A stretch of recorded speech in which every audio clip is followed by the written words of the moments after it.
All right, how you doing? My name's Tom Heaney. I am full-time in property. When I say full-time, I manage my own time, but my commitment level is off the chart when it comes to building a portfolio of property that generates passive income, or near passive. It's the best asset-backed business out there. I'm also massively passionate about empowering people to live amazing lives through using the tools of our companies and also the systems that we utilize. But behind all that is a cheeky little chap who really just enjoys making the most out of life, and I just think time's so precious, so I hate wasting time. So I normally get frustrated when I feel like I'm shopping and I'm just thinking, oh, this is such a waste of my life right now. I prefer doing something more meaningful. And so meaningful for me is just spending time with people that I love, empowering people that I care about, but also meeting lots of people, new people just like yourself, and knowing that I'm just contributing to your life too. Take you back right to when I was a young little chap. I always found school really difficult. Actually in primary school I loved school, but actually going to secondary school I just never felt that I fitted in. I was always like square peg and round hole, and my focus and attention was in scouting. So I loved the outdoors. It wasn't academic, it was more about just getting practical. I was always the super scout who wanted all the badges. Always wanted to win the award, so my little patrol was always winning the awards every single week, and if there was a camping competition we won it, and that's where I was getting my fulfillment, achievement and success. School was just a bit of a pain really, and I got really bad results at GCSE and at A-level, and then I still went to university because I thought that's what you had to do to get a good job. So yeah, I went to university, discovered I had dyslexia, and for the first time ever, they were like, actually Tom, the reason you do X, Y and Z is because you have dyslexia and this is how you see the world. For the first time I was like, wow, now I understand how I think and I understand how the best to get the most out of me, and my results just skyrocketed. We ended up getting like a first at university, 82%, and I suddenly realised, wait a minute, I understand now how I learn, and I went to go to be a teacher, and because of that really life-changing moment, I wanted to go and show all the young people out there that there was more than one way to be successful in school and education, and that became my soapbox and mantra in everything I did.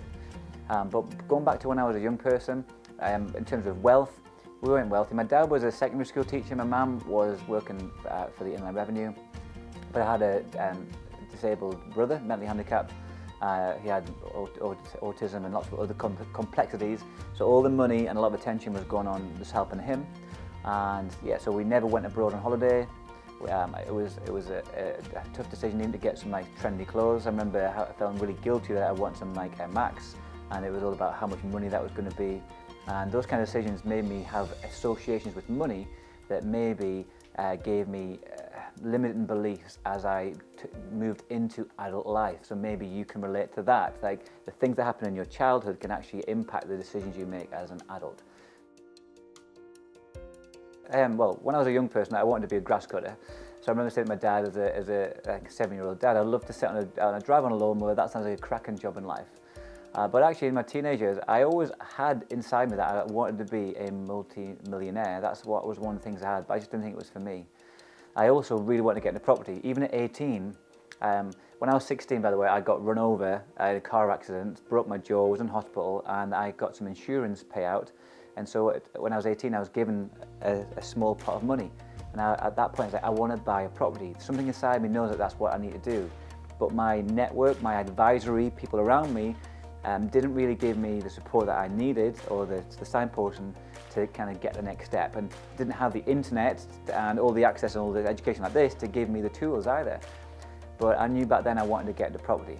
So property, I did want to, and I also liked the idea of business. But the thing is about school, I did GCSE business and my teachers absolutely sucked. Imagine the scene. There's 2 classes of like 30 people in each room. The 2 business teachers would come in and say, turn to page 32 of the textbook. We're okay, now do the task, and then they'd go and sit and have coffee in the middle room for the whole lesson, and then they would shout and tell people what page to turn to and to do the task. And I was like, if this is business, then I'm clearly not going to be interested.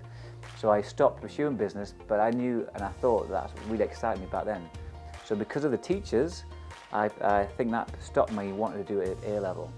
And that just shows that if you have the right inspirational people, the right support network, and the encouragement to really find out what's awesome about you, you can really blossom more successfully as a result. And it takes people like that might hold you back. And so I think all these little things helped me to get to the decision and commitment of why I love what I do right now. And when I was at university, I was thinking, right, I don't want to become an outdoor instructor, because that's what I was doing at the time alongside university, because outdoor instructors have a great lifestyle, but they're skint. I started looking at the end of my university, what was the next step, and I noticed that in teaching there was something called fast track to headship. It was like a 5-year plan to become head. And so I was like, right, that sounds like something as a challenge. So I started asking questions. What do I need to do to get that? You had to have A's at GCSE, A's at A-level, and then a 2-1 at degree level. And so I didn't have A's at GCSE, I didn't have A's at A-level because I had C's, D's, N's and U's. And so for me that was like a bang, you can't do it. So I was like, right, okay, well I've got dyslexia, that's why my grades sucked. What do I need to do to show you I've got the skill set now that I've blossomed? And I went, okay, well you need to get a first-class honours degree at university, and if you can pass all these psychometric testing like we do for everybody else, you can be in the top 100 people in the country, and then we will enable you to come on this fast-track to headship. So I went, right, I've now got a goal that challenged me, so I put all my effort into that, and then got that result, passed all the psychometric testing, and there we go. So I was then a fast-track teacher, and then within my first year and a half, I'd won Outstanding New Teacher of the Year. And then 3 years after that, I was awarded National Award-winning Teacher for Outstanding Contribution to Learning Outside the Classroom. So for me, that kind of challenge to always be the best version of me, triggered by the fact I realised I know who Tom is at the age of 21. I'm this guy who's dyslexic. I'd been to see this guy called Tony Robbins, learned more about who I was, and I was like, right, I've got this commitment, let's get success. I'm never again going to be average, and everything I want to do now is to just be awesome. When you're in a career that you love and you're passionate about, it's not a job, it's just what you do for life, because you feel fulfilled. You're growing, you're achieving, you're contributing, and that I was all-encompassing in teaching. But then it is still a job, and right behind all that, I was watching education change. So my fulfillment from teaching was helping people see that there's more to life than just an exam factory. So I was doing international trips, I was doing the Duke of Edinburgh Award. We were putting 120 people a year through the Duke of Edinburgh Award, and this is a normal comprehensive. I took the whole of a year 7, so like, let's say nearly 200 people, camping for 5 days in the Lake District, and people going, Tom, that kind of stuff doesn't happen in normal comps. I'm going, okay, if that doesn't happen, it's going to happen in this school. So I was loving that bit. But the education changed because it was becoming an exam factory because of the government, and my head teacher at the time was retiring. I saw there was going to be a change, so I jumped ship, went to a new school to be a senior leader in the school, assistant head level, and I thought on paper it sounded great, but I had a new boss, a new regime, and within 6 weeks I hated it so much where I didn't want to be on the planet because I wasn't achieving. I'd gone from being national award-winning teachers, where I was getting outstanding Ofsted lessons. I'd gone from teaching teachers how to be awesome and get outstanding results to this school who said I was unsatisfactory because I didn't get the kids to write down the objective off the board in their book, and I wasn't committed to telling teachers off for not marking in the right colour pen. So at that point I went, that's it, I'm out, and I just walked out within 24 hours without a plan. So I've been in property 10 years whilst I was being a teacher, so I always knew I wanted to get into property. I just didn't know how to use money properly, didn't have the right network around me. So what I was doing was leveraging my income, and I was buying property, doing them up and then selling them on. And I was doing it the slow, painful, hard way because I didn't have the right brokers, didn't have the right financial advisors, and so everything was just my own way. So I was the guy doing the plastering, the plumbing, knocking down walls, and I was proud because I had a garage full of tools, but at the same time I had a full-time teaching commitment. I was getting into school for 7 a.m, sometimes getting home at 7, 8 p.m. Then I was trying to find property and work until 2 a.m, 3 a.m. when I was having a project on the go. So it was very time intensive. But once I'd quit teaching, I didn't think I could get into property because all my money had been locked down into property, didn't have any money left in the bank, had very limited cash flow, so I didn't think property was for me. It was for rich people, it was for people who had income. But I didn't want to go back into school teaching because I thought that's it, I'm done. I didn't want to go and get another job, but I was prepared to because I had to. You have to generate money, and that's the thing. Even if you want to go and volunteer your services somewhere, everything costs money. And this has started becoming even more apparent when you haven't got much. So I was like, right, even if I want to go and help more people, if I want to do charitable stuff, everything costs money. So I started asking more resourceful questions. How can I get into property with no money? I was doing so much more investment in my education again. I was like, I'm going to now control property rather than buy it because it costs less. And I'm going to use the control to create cash flow because cash flow is king or queen. And this new discovery, this major commitment to create financial freedom was my year one plan after leaving teaching. And I set my set on rent to rent. And my goal was to generate over £100,000 profit from that one strategy to create financial freedom, to have more time, to learn how to raise money, to build a multi-million pound portfolio on top of what I already had. And that was my commitment, and that's still my commitment right now. So maybe you can't relate to this if you're watching this, and hopefully you've never been in a position where you really want to leave a job, so much so that the actual decision to not be on the planet is more desirable than actually any other choice. Now, when you're in a position like that, you actually become very detached from all thoughts, and you become numb to even the impact you would have on other people. You can become very inward-looking, and you feel quite grey inside. Now, if you have been in that position, you will know exactly what I mean by that. But if you've never, it'd be hard to understand what it really feels like to be in a place where you have zero self-worth, you feel completely lost.